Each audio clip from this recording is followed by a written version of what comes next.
You're in the shower, and you're destroying someone.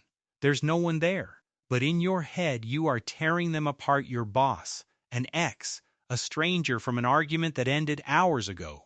Every line you deliver is perfect. Every response they give collapses the second you speak.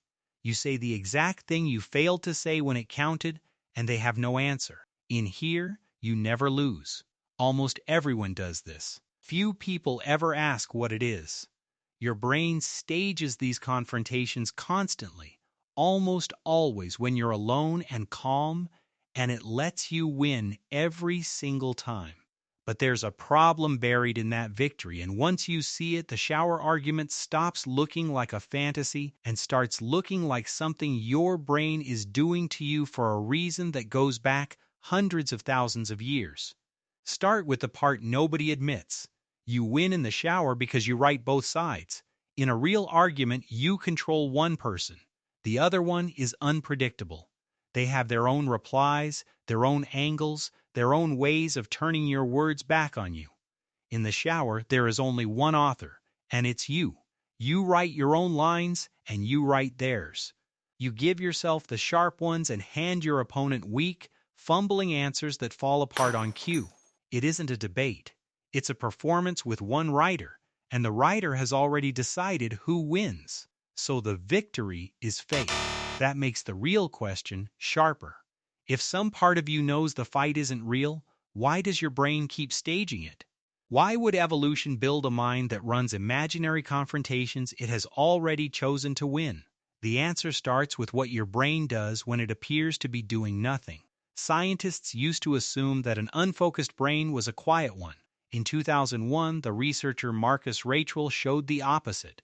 The moment you stop concentrating, a network of brain regions switches on and runs at full power. He named it the default mode network.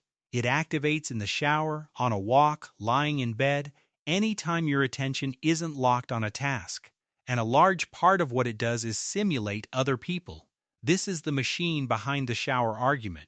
It runs social situations the way a flight simulator runs engine failures, practicing the dangerous moment in advance, in a place where the danger can't reach you.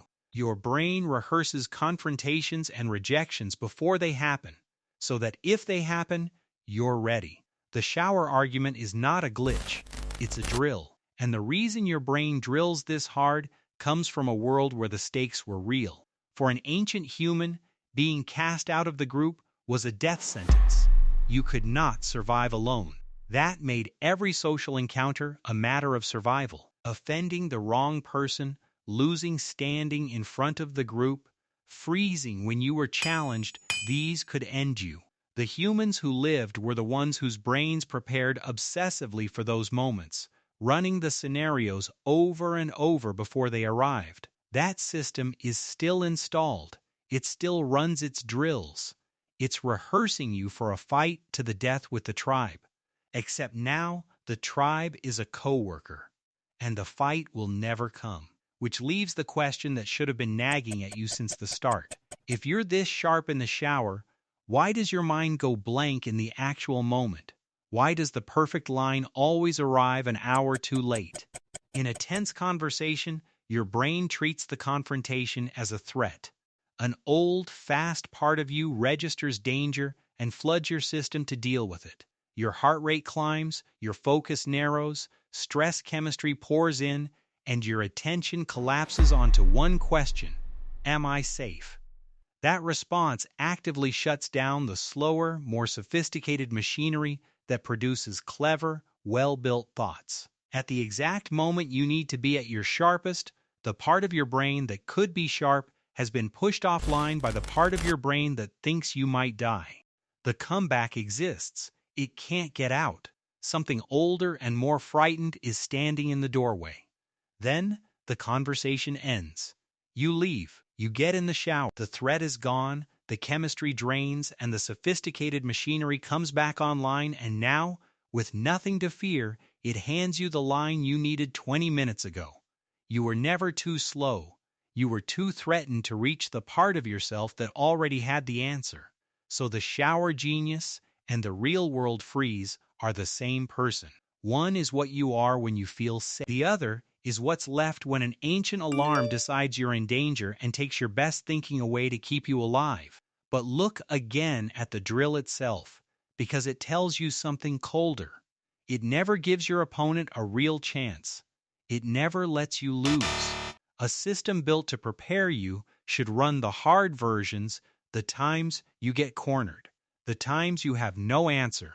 This one does. It runs the version where you win every time against someone who can't fight back. It isn't only rehearsing you for the future, it's revising the past, editing a moment where you felt small into one where you stood tall, and playing it back until the sting fades.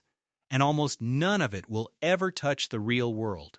The boss will never hear the speech. The person who humiliated you will never learn that you've been writing their defeat in your head for years. You'll win in the shower again tomorrow, and the day after, in confrontations that exist nowhere but inside your skull, staged by a survival system that can't tell the difference between a threat to your life and a conversation that's already over. The water runs. You deliver the perfect line. No one was ever going to.